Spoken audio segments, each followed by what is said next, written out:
Huey's. These are two of the three owners, and we've all been to Huey's, and they have a great story to tell us, and I think they want to talk job offers too, for those of you that may be interested. Plus, I think we have a few goodies to pass out, and I know you all have some questions, so ladies, take it away, it's all yours. Okay.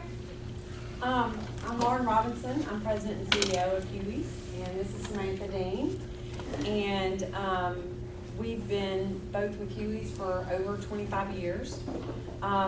We have a family business that was actually started in 1970 with the original on Madison Avenue. And in the late 70s, our father, Thomas Boggs, got involved in the business and bought into it. And later on, we have added more locations. So Ashley is our middle sister. She's not here with us today.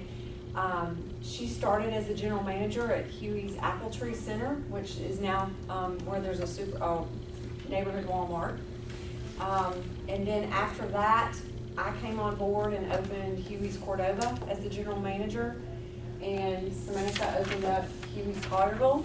And then we also have downtown, South Haven, Southland, Poplar, Germantown. and now we're about to add a new one in Millington in spring. So we'll have 9 units at that time. Is that a done deal, Millington? It's a done deal. Well, the lease isn't signed, but we feel like everything's going to be Good.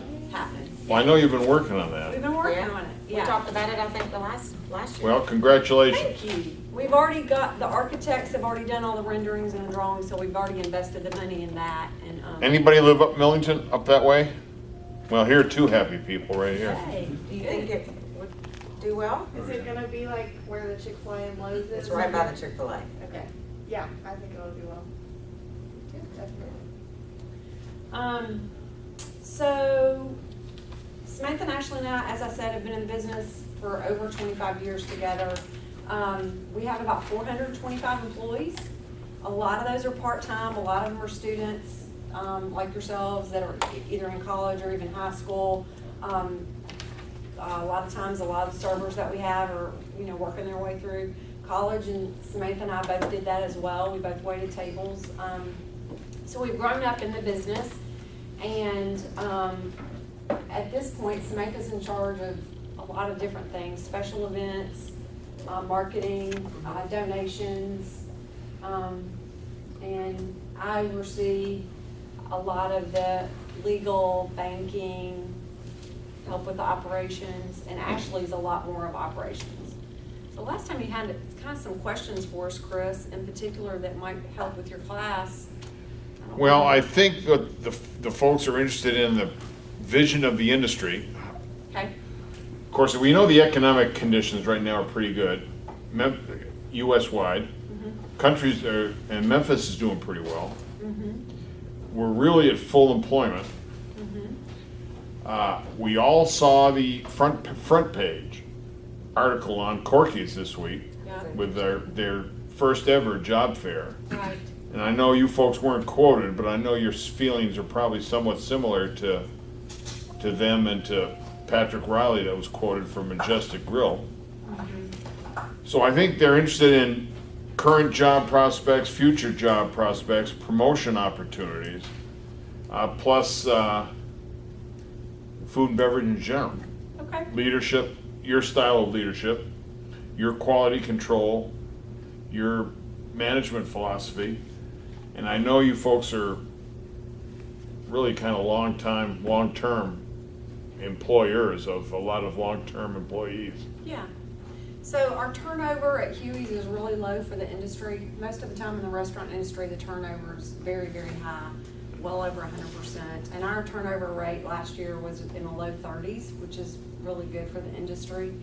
Our philosophy is we are like a family, and we treat people with a lot of respect, and we give a lot, and we expect a lot at the same time.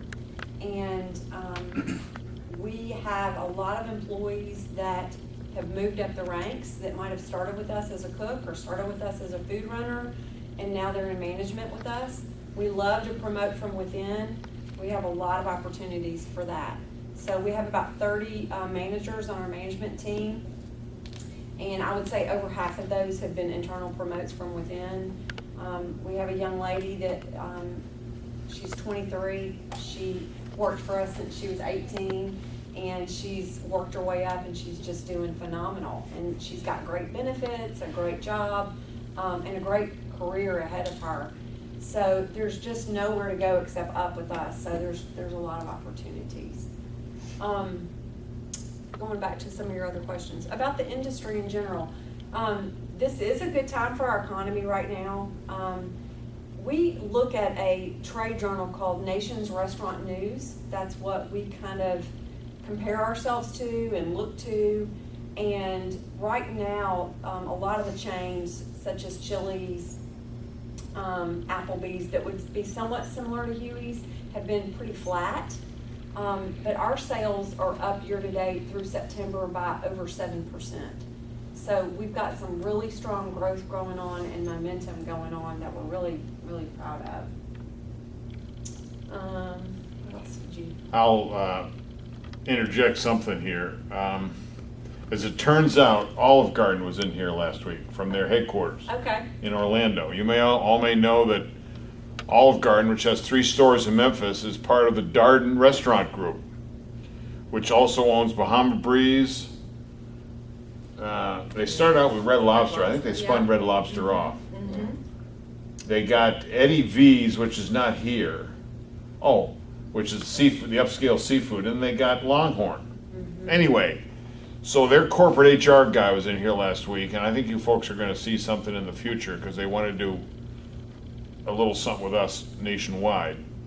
And I mentioned that you two were coming in here this week. Of course, it's supposed to be all about them. And dumb, or I won't say dumb me, but just kind of too open me. I kind of put my foot in my mouth, and we were talking about, of course, they have their $10 all-you-can-eat pasta, something, Yeah. some promotion. Yeah. And I said, for my money, the best $10 meal in town is Huey's. Yeah. And they kind of gave me the hairy eyeball for a minute. But anyway, I was speaking the truth. Yeah. That's a hard spot too, because we try to be a good value for the money.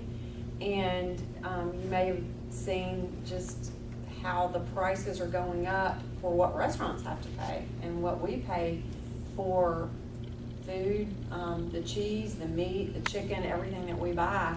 When you see things going up in the groceries, that's happening for us too. So we really try to be competitive, but to still be a really good value. So it's kind of tricky because we don't want to get in a situation where our hamburger is $15. So we try to do everything that we can to keep those costs in line. We have a lot of different procedural things and systems that we have in place that we feel like are the reason towards our success at Huey's. We count all the food, liquor, beer, and wine every Monday morning, and it's very boring and it's very tedious. But when you're doing that every week, there's a lot that you learn from that. You know if things are missing out of your restaurant. You're able to get a profit and loss statement every week because of that.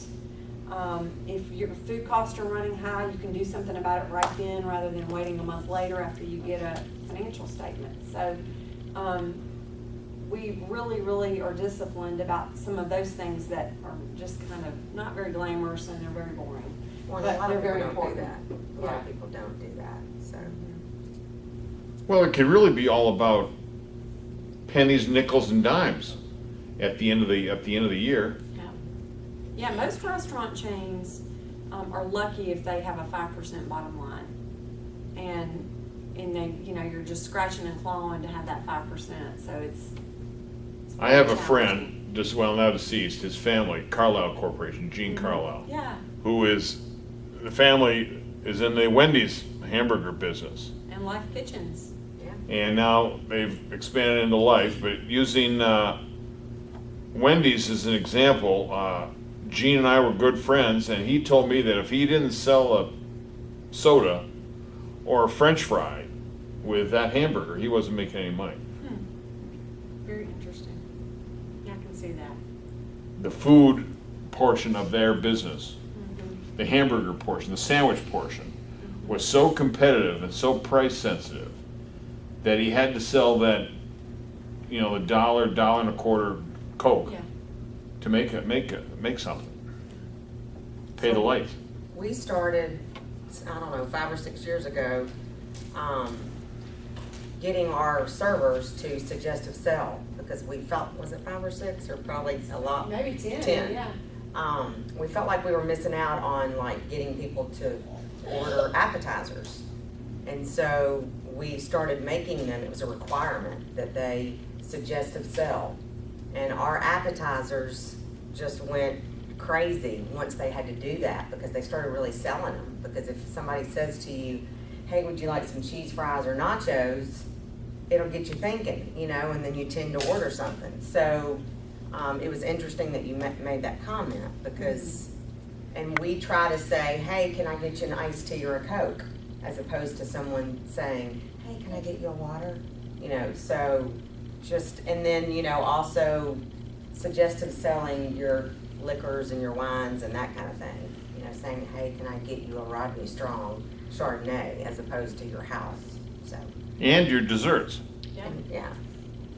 Yeah, we don't push the desserts when we're real busy and on a way, because we kind of want to turn that table. At But if lunch. we're not busy, Yeah. then we definitely try to offer that.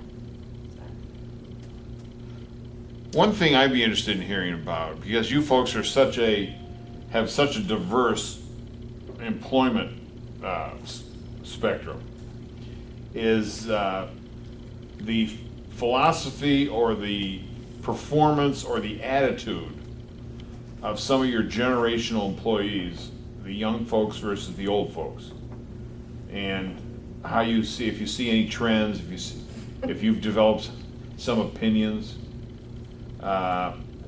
what works, what doesn't work, how do you succeed?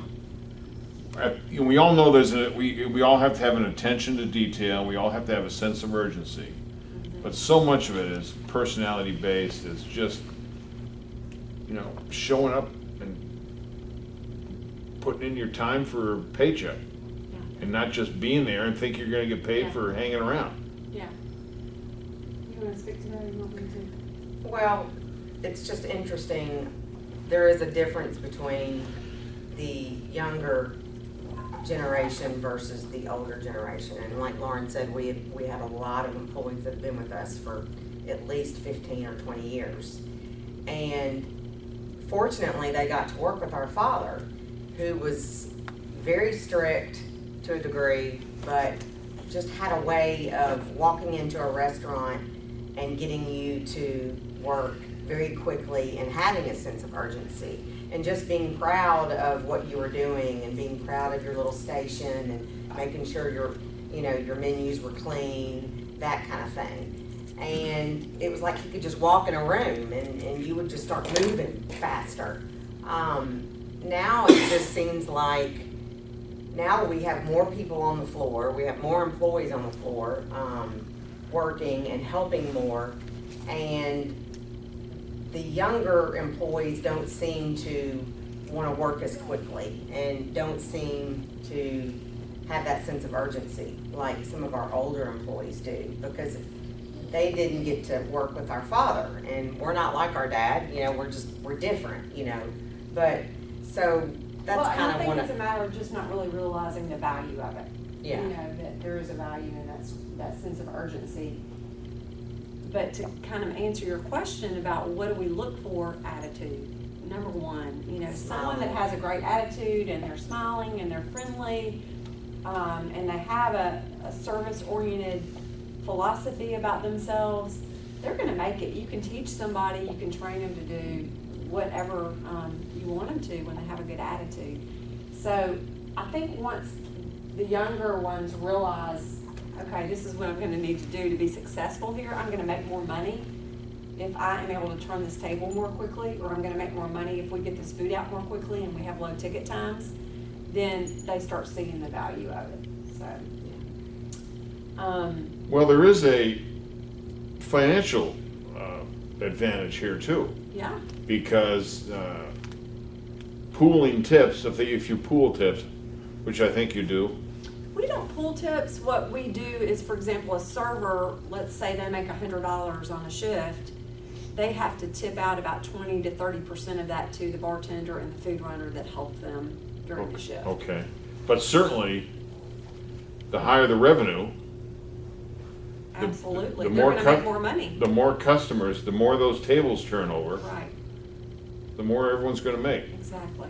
That's one of the things we also stress is the importance of pre-bussing, taking things off the table, because the quicker you can get that stuff off your table, the quicker you can turn your table. If we're on a wait, if the manager has to go back up to that table and spend 2 or 3 minutes trying to bus it and get up the cracker wrappers and all that, that's time you're missing making more money.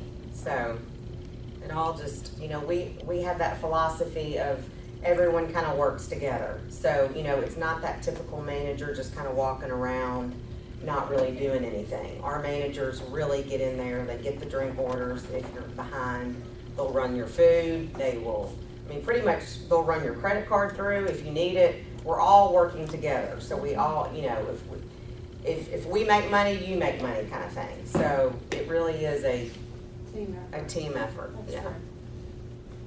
Yeah, most of the time when you go to Huey's, you're probably gonna see 2 or 3 different people at your table. You might see somebody come up and get your drink order, and then someone different get your order, and someone different may bring your food.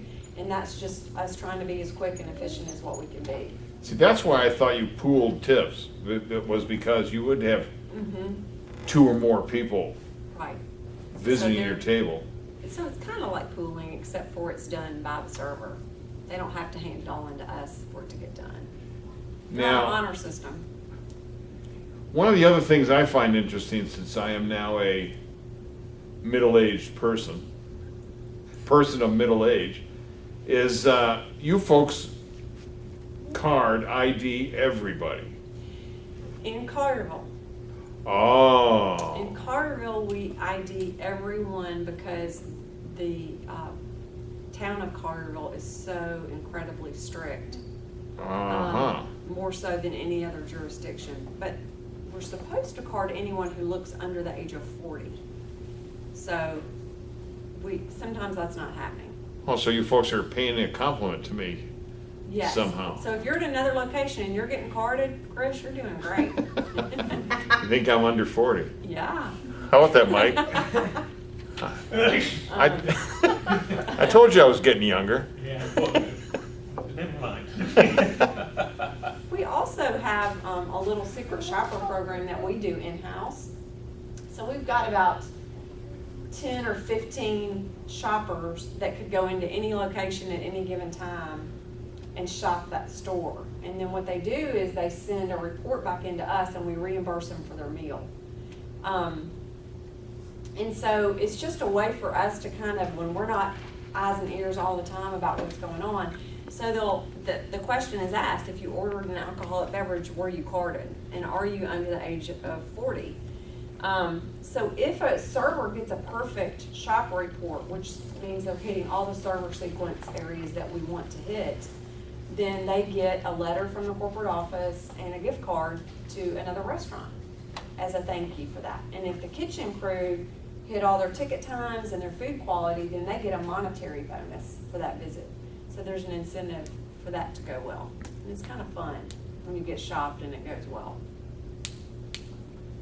Are you looking for any Samantha oversees. enlistees or whatever? Well, you'll have to talk to Samantha. She gets all of our shoppers. And you're looking at all age groups. I mean, some of these people here might Yeah, qualify too. yeah. They could. Now, you folks have some questions. I know you do. What do we have for these ladies? So what year are y'all? Are y'all seniors? Juniors. We have a mixture primarily of sophomores and juniors. This is a required class, but it's 1 credit hour, 1 hour a week. And it's a 2,000 level class, which is aimed at sophomores. Gotcha. And I understand next semester it's going to be a 3,000 level. Junior-ish. Okay. Now, quality control wise, you folks buy good products. You don't skimp on, you don't try and save on inferior, We do not. supplies, foods. Yeah, we buy the most expensive French fry that you can actually buy. It's called an extra long fancy steak fry. Some people like the skinnier French fries like McDonald's, for example, has, but we do that steak fry. We've always done that, and it is very expensive. And potato crops have continued to go up, and we buy Heinz ketchup. So the ketchup that you get in a little souffle cup is, one of the top rated ketchups you can buy. And we've just always felt like if we gave a good value to people, that they would appreciate that and that would make them want to continue to come back. The hamburger patties that we've just upgraded to are a certified Angus beef, which is the top hamburger that you can buy. So we really, really try to maintain that quality focus. And you're also very actively involved in community outreach. I know the zoo has been a project of yours since Thomas's time, Yeah, and I know you're still continuing with that. yeah. Yeah, we do, I don't know if y'all are familiar with it, we do this frill pick contest. And what it is that we have our servers and our bartenders encourage the customer when they come in. We do it, each restaurant does it at a different time during the year. So Poplar may do it in January and Southland may do it in December. So anyway, we encourage the customer to fill out a frill pick guess, and they guess how many frill picks are up in the ceiling. And then so what ended up happening is years and years ago, people would take the frill pick that's out of their sandwich. When you get your sandwich, it has a frill pick in it. So you take that frill pick out of your sandwich, and then you put it in a plastic straw and you blow up, and then you hope that the frill pick sticks in the ceiling. So anyway, we have been doing this contest for probably since 1980, and we have donated close to $85,000 to the zoo. So just from that frill pick contest. So The customers guess how many are in the ceiling, and then whoever gets closest on the contest gets a $100 gift card, second place gets $50, and so on. And then the way we raise the money is it's at $1 for every guess. So you had your hand up. Yeah, I was asking, how many people usually get it right for the contest? not many. Well, every I once mean, in they a while. come close, but they Yeah, don't, like within yeah. one or two or something like that. So you might have 40,000 up there. So if somebody gets like around 100 close, they're pretty accurate. We used to literally count them all, and now we weigh them. So we know how many 100 of them weigh, and we weigh them, we have them in a big plastic bag, and we put them on a scale and weigh them. You got a question back there? I wanted to know who counted. The other thing I was just gonna mention is Chris said that we do a ton for the community. We donate, many, many gift cards to churches and schools and, to lots of nonprofit organizations for their silent auctions. We also buy banners for schools, yearbook ads. We are always constantly trying to give back to the community. One of the big things our dad always said was, if you give back to the community and your employees, then they will give back to you. And so we really do try to do as much as possible. Like, we're actually doing the Making Strides walk this Sunday. There's about 18 of us, and we're all trying to raise $50 a person.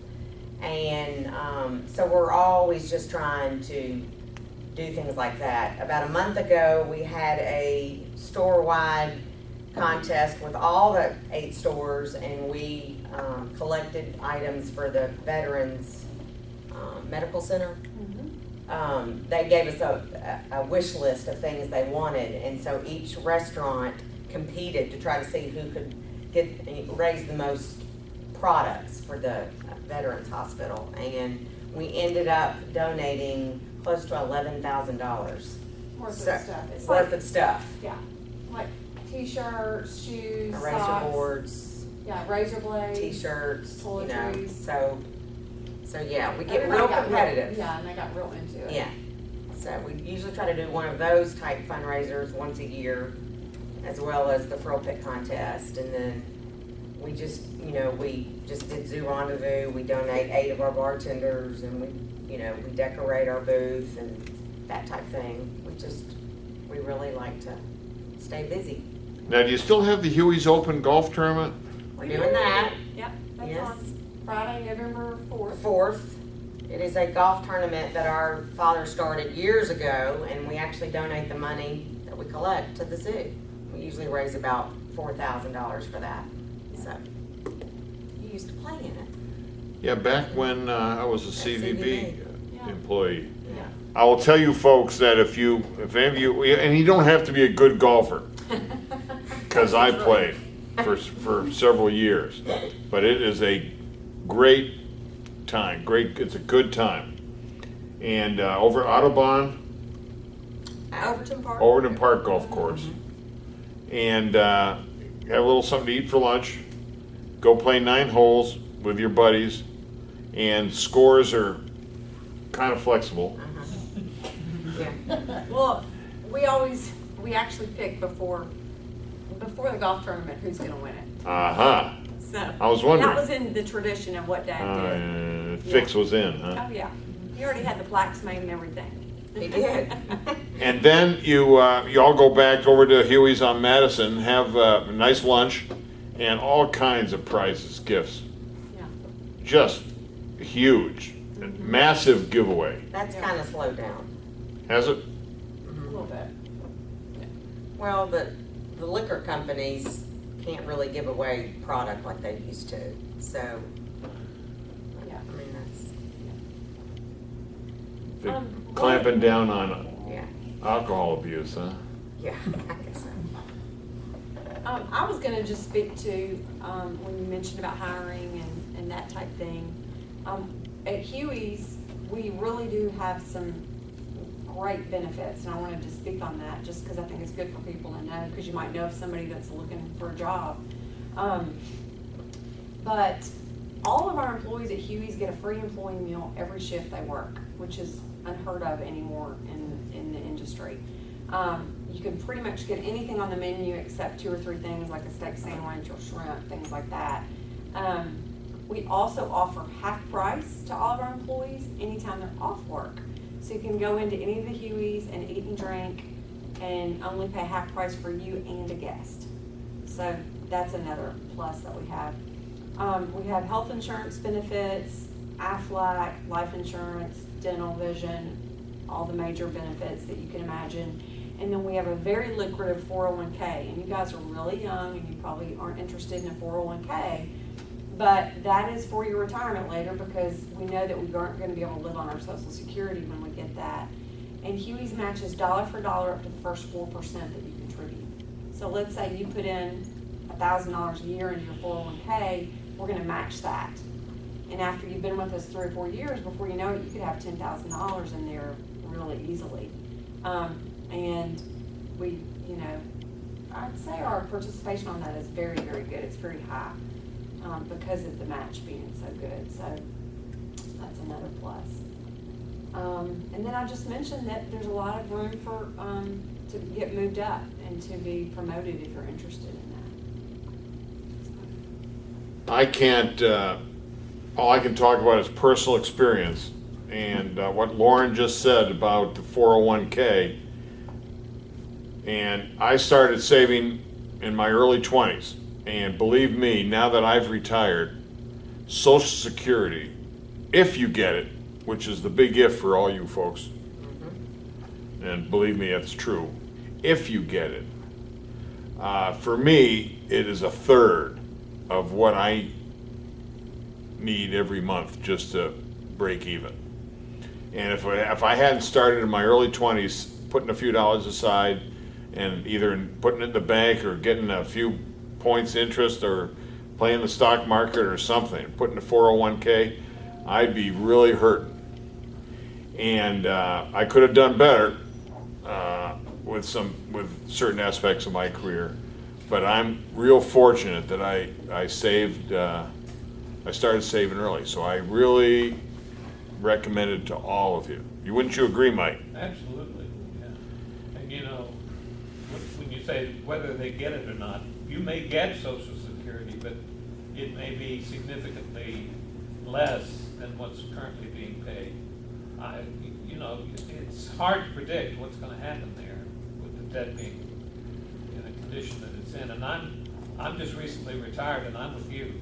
I mean, I'm not even collecting Social Security yet. I won't be 66 until next year.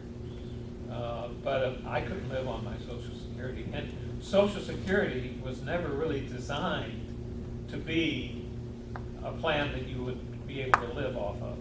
It was initially designed as kind of an additional way for people to have some financial security, but it's always been the expectation that you would need to also personally save or invest or put money aside if you were going to be able to maintain your lifestyle. A traditional pension, corporate pension that sends you a check every month and they take care of your health insurance, that is slim and none today. Unless you work for the government.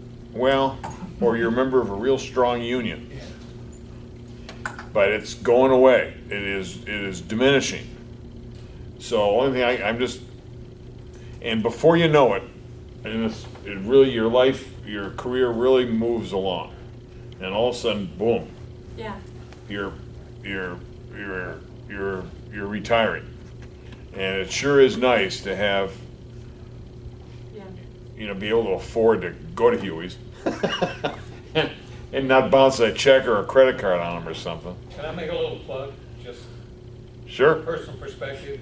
There's a gentleman named Dave Ramsey. Mm-hmm. I don't know how many of you may have heard of him or may have seen him or perhaps Yeah. listened to him on the radio or whatever. If you get the opportunity, I strongly suggest you do that because he is the prophet really when it comes to how you can manage your finances in such a way that you'll be comfortable in your retirement. He's got some great advice, great techniques to use. And he says, make your money work for you. Make your money work for you and live like nobody else when you're working so that you can live like nobody else when you're not working. Mm-hmm. Which means you don't live beyond your means, Yeah. essentially, yeah. So, getting off that, I'm getting off my soapbox for a minute. Let's talk about competition in your business. It's rough, yeah. There's more and more restaurants opening all the time. Y'all see it all the time, just opening up every corner all around. And everybody has got some kind of signature burger. Yeah. Especially, I'll give an example in Carterville. That store has been open since 1999. And there have been at least 5 restaurants open up within a quarter of a mile radius. And we did see that hurt us a little bit. You do see your sales decline a little bit.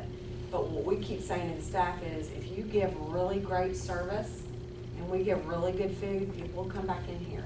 So just give it some time. They're gonna go try the new places, but that's all the more reason when we have people in to make sure that we're really trying to knock their socks off. We don't always get it perfect the way that we want to, but that's what we're striving for all the time, is to be able to do that. So, there have been studies that have shown you can go into a restaurant and have really awesome service, a great server who's friendly and smiling and attentive, and the food was just kind of so-so, you'll go back in there. But if you go somewhere and the food's just phenomenal, but the service was bad, you probably won't go back. That's true for most people because they want attention. They want to be treated nicely, be treated fairly, get good service, for it to be timely. What's supposed to be hot's hot, what's supposed to be cold is cold, that they feel appreciated. And when we're trying to hit all of those points and we do it right, then we're doing what we're supposed to be doing. Questions, comments? I know you got questions because you're gonna pass them into me in about 20 minutes. So I know And you're, we've got some goodies too, we can pass out while you're, so. all right, we'll talk goodies and I got another one for you. Ah, okay, so just to let y'all know what's in here, we have a koozie, there's a lot of blue ones for you again. Huey's pen, You're such a team bottle player. opener, our menu, and then this is a cool thing that we just got in literally this week, you guys will be the first ones to get it. I'm loving it. Yeah, so it goes on the back of your phone, y'all have probably seen these, especially for girls, you can put your credit card and your money in there and just carry your phone. So, anyway, one of those is in there for you too. Like if you wanna go walking and you got You your have your phone. finger on it, right? Yeah, so you can stick your finger through it and hold it like that. Anyway, we're excited about that. Yeah.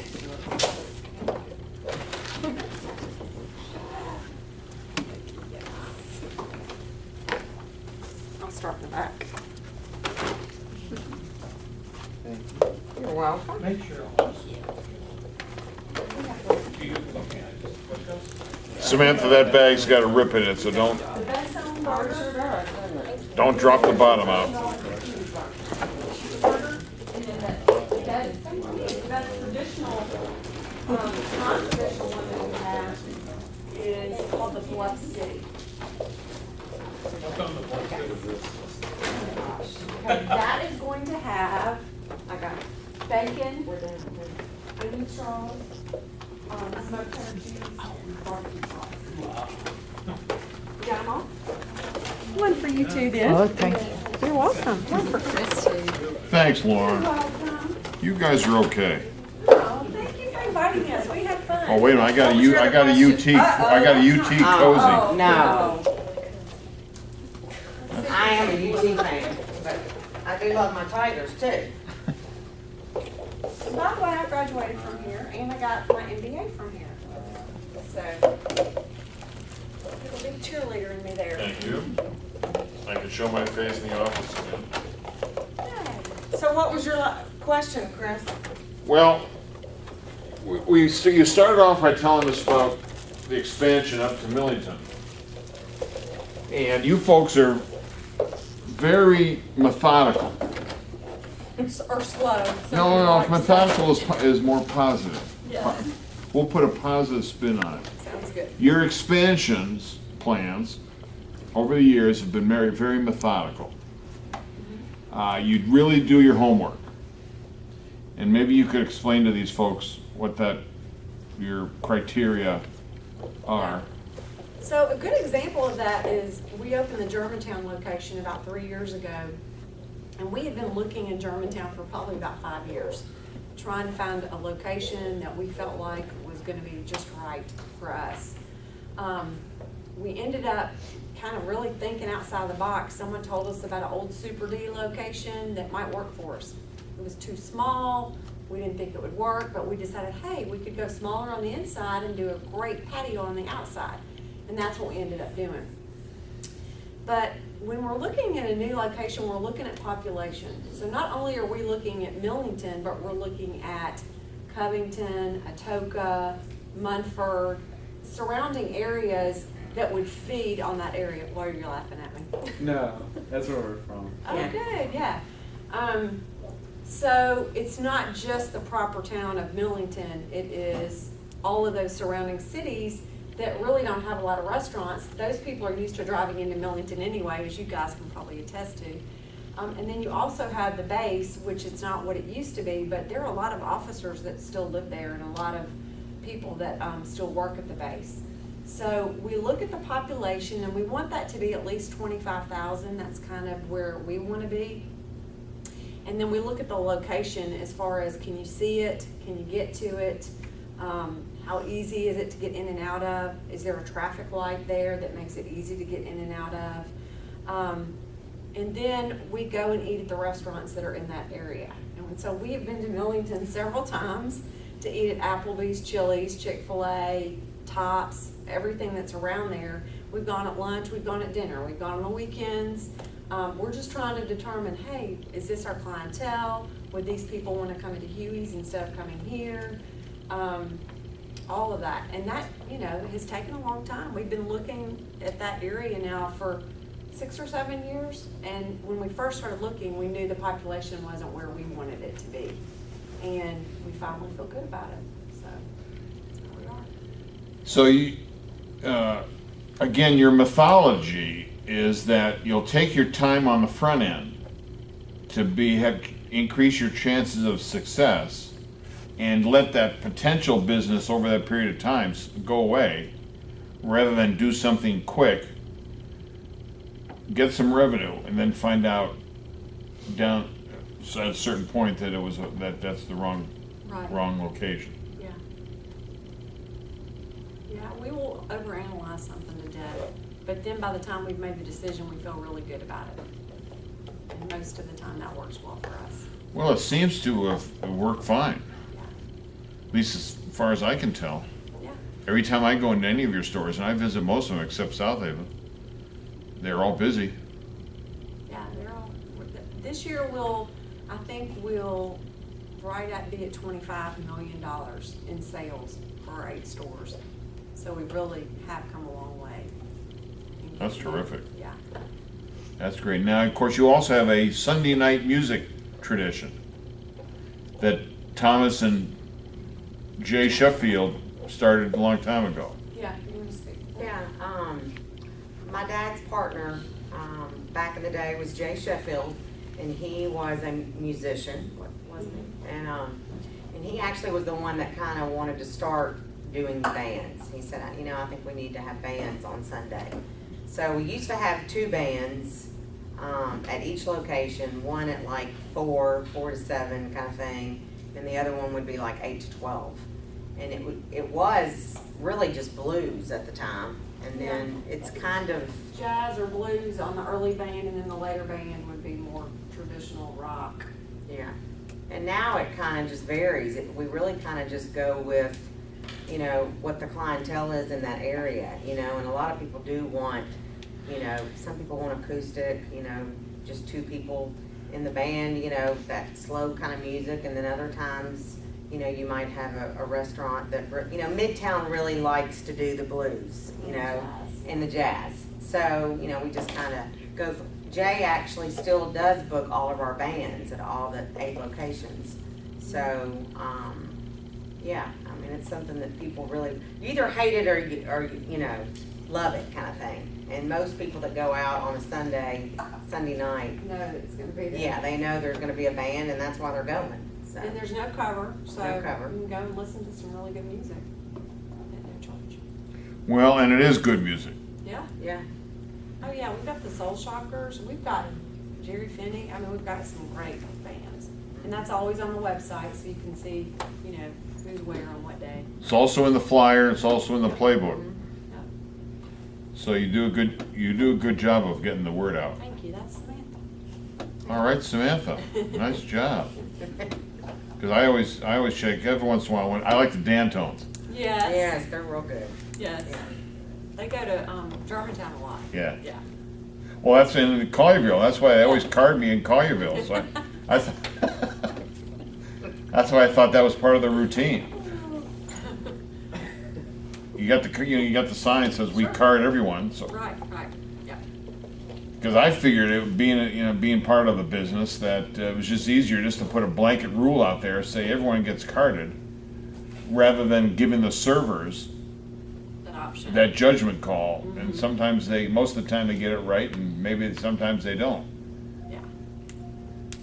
Because every once in a while, you all read the paper. Well, you all don't read the paper, but however you get your news, there's always some establishment getting busted for serving underage, It's alcohol such a big underage deal to people. us that if a server or a bartender gets busted, they have to be terminated. And we just had to terminate a guy that's been with us 25 years. Really. And it's like, It's a big fine. yeah. And And it's terrible for us to be in the newspaper and on the news, oh, Huey's was busted. But, more importantly, we're really trying to protect the people that need to be protected with that. And it's important that we reinforce it. And if we were to say, oh, but this guy's not gonna get fired because he's been here 25 years, That's not fair to the guy that's only been here a year, and the same thing, he did the same thing. Well, let's expand on that a little bit, because there's some liability Absolutely. associated with this whole deal. Yeah, so let's say we have a bartender that overserves a customer, and that customer gets in their car and leaves Huey's, and they're in a horrible accident because they were intoxicated. Not only could the people in that accident sue the person that hit them, but they could sue Huey's, and they can sue the bartender, they can sue our family. So it's a big deal, and we really, really try to reinforce all the time to make wise choices about how much we're serving people.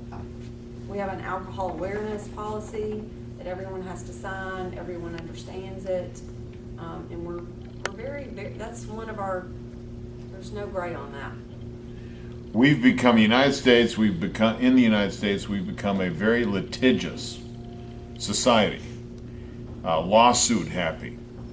And as Lauren just mentioned, if and when something happens, and you get some kind of a Sharpie lawyer, and of course the lawyer's working on percentage.